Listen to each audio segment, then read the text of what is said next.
what makes them so mad is when you don't want to be a part of their club.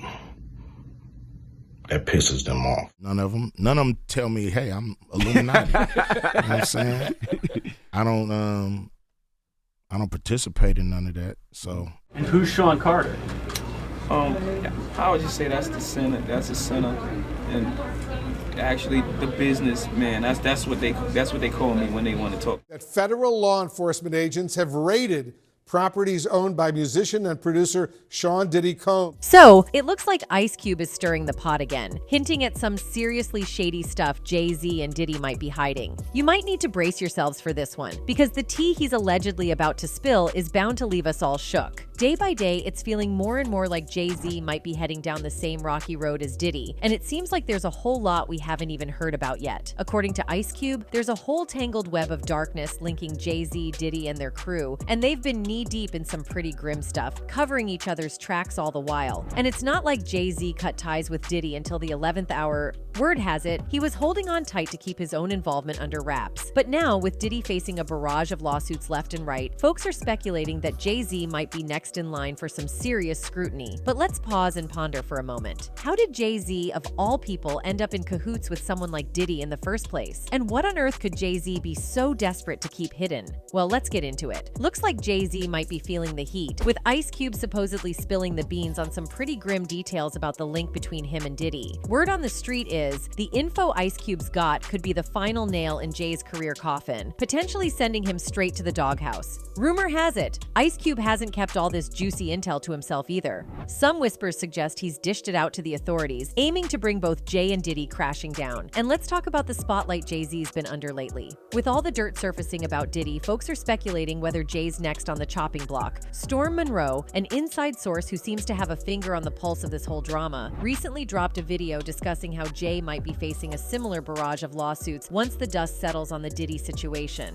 According to Storm, there are some shady figures pulling the strings behind the scenes, orchestrating Diddy's downfall and potentially dragging Jay Z into the fray. He's hinting at some shady stuff Jay allegedly got into over the years that the public isn't going to be too thrilled about. He also talked about Jay Z's past collaborations with R. Kelly and how good PR and a tight grip on the industry can work wonders in keeping skeletons firmly locked in the closet. I guess you could say the public humiliation. Basically, after the major documentaries come out, right? After they are done with Diddy, Jay Z is up next to be exposed, right? For some reason, y'all like to conveniently forget what age Foxy Brown was when he was with her. Y'all like to forget that he was rolling with R. Kelly, and they was doing a lot of things together. Now, while we can't say for sure how much of the recent drama surrounding Jay Z is legit, or when his turn in the spotlight might come, folks are digging up some old skeletons from his closet that could spell trouble. And a big part of it circles back to his past connections with the likes of Diddy and his old friend R. Kelly. Back in the day, Jay wasn't exactly an overnight success story like some of his buddies in the music business. Meanwhile, R. Kelly was already a big name in the R&B scene, and Diddy was making waves in the record label world. Eventually, their paths crossed, and Jay ended up collaborating with both of them on various projects. Now, Jay and R. Kelly, they were tight, both inside and outside the studio.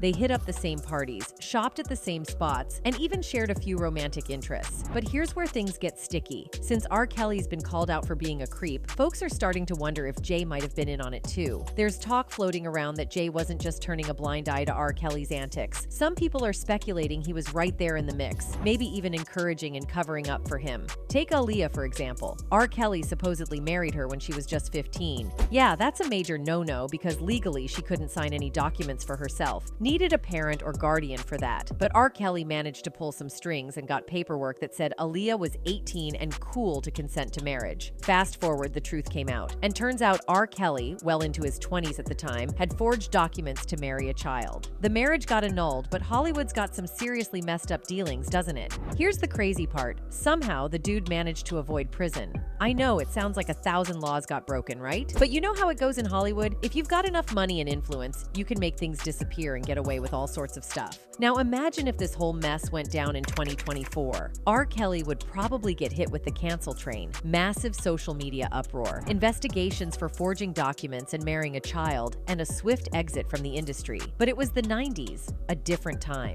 Here's the thing, Jay Z didn't cancel R. Kelly or even keep his distance. Nope, they went on to drop a joint album and even hit the road together on tour. Jaguar Wright chimed in and thought it was all kinds of weird and couldn't figure out how Jay Z was cool with getting involved with R. Kelly.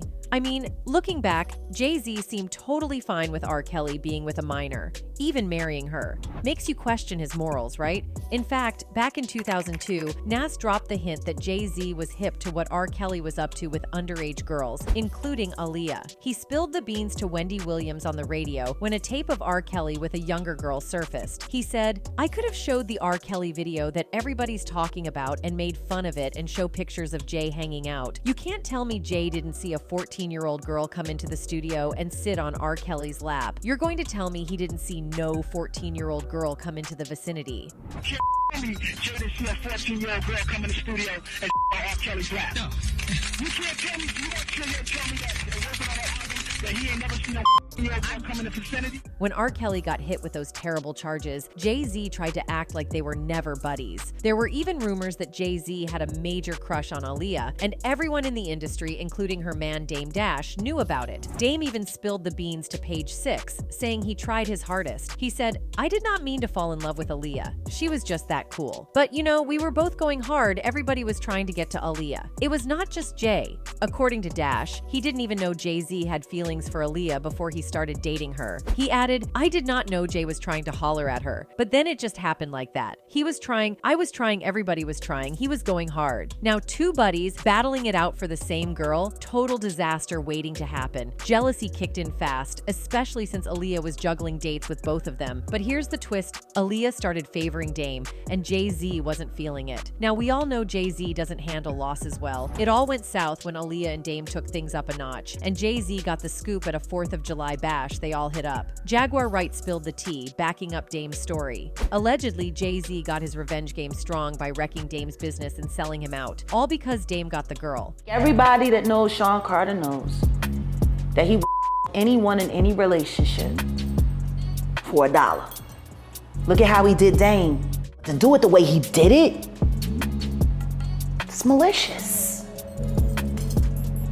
But maybe that was because he girl that didn't want you. Anyway, Jay Z shifted his focus from Aaliyah to Beyonce, aiming to be part of Hollywood's ultimate power couple. Problem was, for that dream to happen, he needed Beyonce to be the top lady in Hollywood. Now, don't get me wrong, Beyonce was destined for greatness with or without Jay Z. But rewind to when they first crossed paths. Beyonce had just stepped out of Destiny's Child and was hustling to make her mark. Meanwhile, Aaliyah was already carving out her own lane, ready to conquer the world. But then tragedy struck, and Aaliyah left a void at the top. According to Jaguar Wright, that wasn't just a coincidence. It paved the way for Beyonce to step into the spotlight. But here's the interesting thing. There's some talk that Aaliyah's passing might not have been a freak accident, but a well-orchestrated plan. Let's do a quick recap on that. So, Aaliyah's passing wasn't some random accident. Right after the crash, rumors claim that the small plane was overloaded by a few hundred pounds. Plus, the weight wasn't spread out evenly, making it a hot mess to control once it took off. It turns out the pilot wasn't on the up and up either.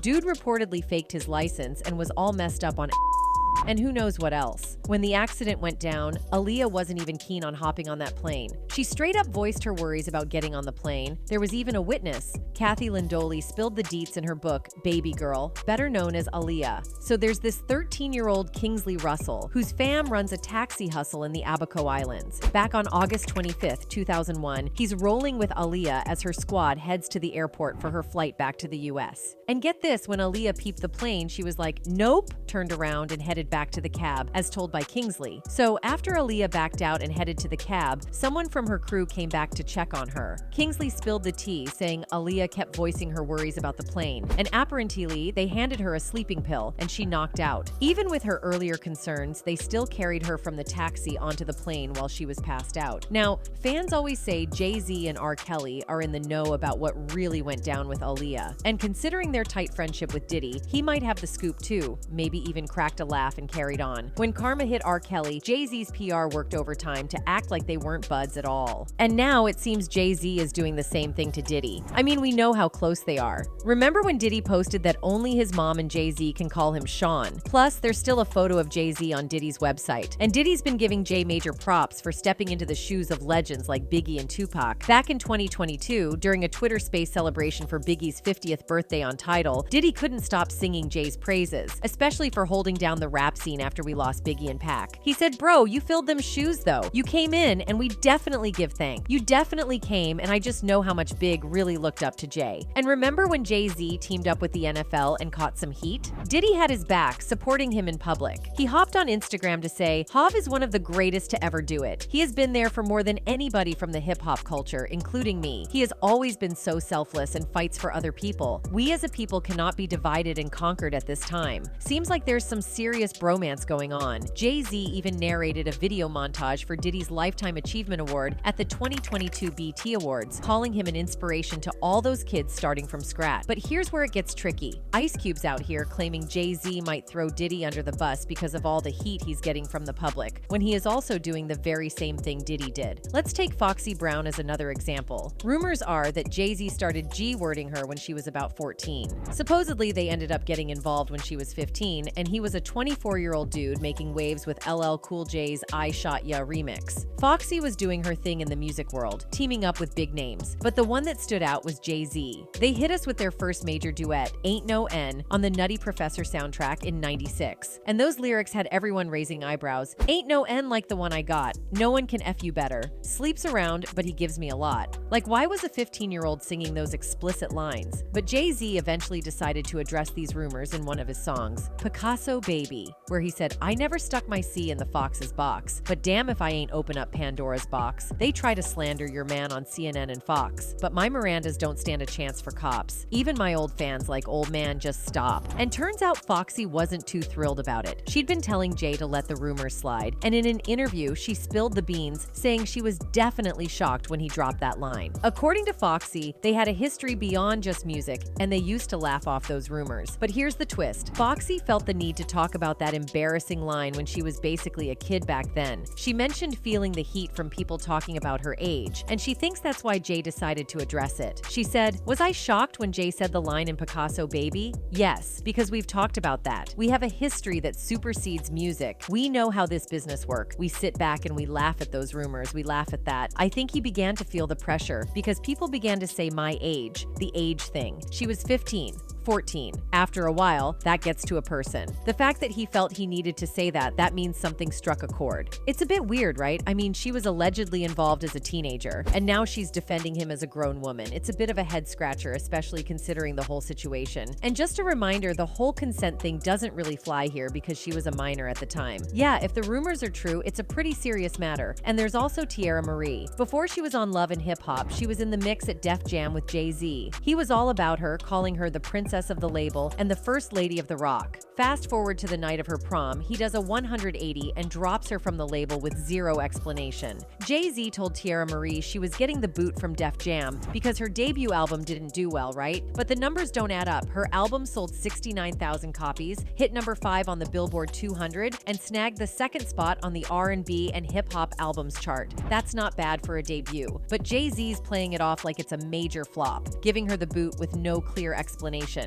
Now here's the twist. Rihanna drops her debut a couple of weeks later, also selling 69,000 copies, but her album charts lower at number 10. Now, by the logic Jay-Z used with Tierra, Rihanna should have been in the same boat, right? But no, Rihanna's still standing. Why? Well, according to the rumors, the not-so-secret sauce is that Jay-Z was supposedly getting cozy with Tierra at the time, even though she was still in high school. Also, a blind item spills the beans that L.A. Reid allegedly got in the mix first, hooked up with Tierra, then supposedly passed her to Ray J, who, in turn, passed her along to Jay. Yeah, it's all kinds of messed up, especially considering she was a minor at the time. Hold on, there's more. Ray J and Tierra went public in 2006, right after Jay-Z dropped her. She was 18 and he was 25. But rumors were floating around that their thing started way before she hit legal age. Now here's where Jay-Z's story starts to crumble. If her first album was such a train wreck that he was ready to boot her, why on earth was she working on a second album? Well, according to the blind item, the real reason Jay-Z dropped her wasn't about album stats. It was because Ray J wanted Tierra all to himself and got jealous that Jay Z was in the mix. Rumor also has it Beyonce caught wind of the affair and put her foot down, demanding Jay Z cut ties with Tierra completely. Now, Jay Z's solution wasn't just dropping Tierra from Def Jam, he went all out and blacklisted her from the industry, making sure nobody would give her a shot. No wonder Tierra's career tanked after leaving Def Jam. It's a head-scratcher because she had the talent, no doubt. Her debut album even hit the top 5 on the Billboard Hot 200. But according to L.A. Reid, Beyonce played a big role in the label shifting attention to Rihanna and giving Tierra the boot. Reid said, "We had an in-house company showcase, and Beyonce happened to be there with Jay Z, Tierra Marie, Rihanna. A 4-girl group called Black Butterfly and Neo performed. At the label, we thought Tierra Marie would be a big star. We spent more time on her, did more work on her, paid more attention to her. A bell went off for me, however, when after the showcase, Beyonce came up to me and said, 'That Rihanna girl, she's a..." And the truth is I was paying a little more attention to her than I was to Rihanna. After the showcase, you know, Beyonce just gave me one of those looks and he said, "That Rihanna girl, she's a..." And she looked away, right? And I was like... Now, we're not about to throw shade at Queen Bee, but let's dive into this. Beyonce was already the bigwig in Hollywood at the time, so her words held major sway. She had to know dropping a comment like that would steer L.A. Reid's ship. Props to her, though. She played the game so smoothly that L.A. Reid didn't even clock he was being played. We all thought she was just giving her man Jay Z's artist Rihanna a boost because Jay Z personally signed her to Def Jam. Turns out the real deal was she was trying to clear the field for her man by taking out the competition. Allegedly, of course. And speaking of Queen Bee, let's dive into those rumors about Jay Z supposedly grooming and pulling the strings in their marriage. The streets are buzzing, saying they hooked up when she was 18 and he was 30. But Jay Z's telling a different story, claiming they didn't start dating until she hit 20 and he was 32. Still, it's a head-scratcher since Beyonce herself spilled the tea, saying they met when she was 18. In her words, "I was 18 when we first met, 19 when we first started dating. There was no rush. No one expected me to run off and get married." Fair enough, she wasn't underage, but there's still a 12-year gap there, and she was a teenager. Then there's also the fact that Jay Z was Beyonce's first real relationship. She's been upfront about how her teenage years were all about the hustle. She said, "My teenage years were about the grind. My energy went into Destiny's Child and the dream of getting us a record deal and becoming musicians. If something wasn't helping me reach my goal, I decided to invest no time in it. It didn't feel like I had time to kiki or hang out. I sacrificed a lot of things and ran from any possible distraction." So not only was Jay Z 12 years older, but Beyonce was also pretty green when it came to relationships. Hold up, there's more to this Jay Z and Beyonce saga. According to Beyonce's former bodyguard, Jay Z allegedly goes full-on paranoid, fearing Beyonce might leave him. How? Well, the word on the street is he allegedly keeps her in check by allegedly giving her. But I'll say it, man. Yeah, Beyonce's on. She been on them for a long time, and you keep her that way. Jaguar also spilled some tea on that, calling Jay Z a obsessed with controlling Beyonce. She even drew parallels to Britney Spears' situation, claiming Beyonce's like a prisoner in her own marriage. And the more he pumps down his wife's throat to keep her in a character. No, girl. Not my beautiful Beyonce. Y'all talking about free Britney. Y'all need to be doing a campaign that say free Beyonce. And Jaguar wasn't finished airing out Jay Z's laundry. She recently went on record saying he's worse than Diddy. And you know the kind of wild allegations that circulate around Diddy. So if Jaguar's saying Jay Z takes the cake, you've got to wonder what's really going on behind the scenes. She claims Jay Z's just smarter than Diddy, keeping his business tighter and avoiding the spotlight, backing up what Ice Cube is saying about how Jay Z is quietly stepping back from being buddies with Diddy and leaving him to face the heat in the public eye, all while doing his own thing on the low. Sean Carter is worse. Uh-oh. Oh, man. He's patient. So all this drama unfolding is seriously wild, right? But here's the real question. Do you think Jay Z's ever going to face the music for these alleged crimes? Or is he just too well connected to be touched? Hit up the comments with your thoughts and we'll catch you in the next video.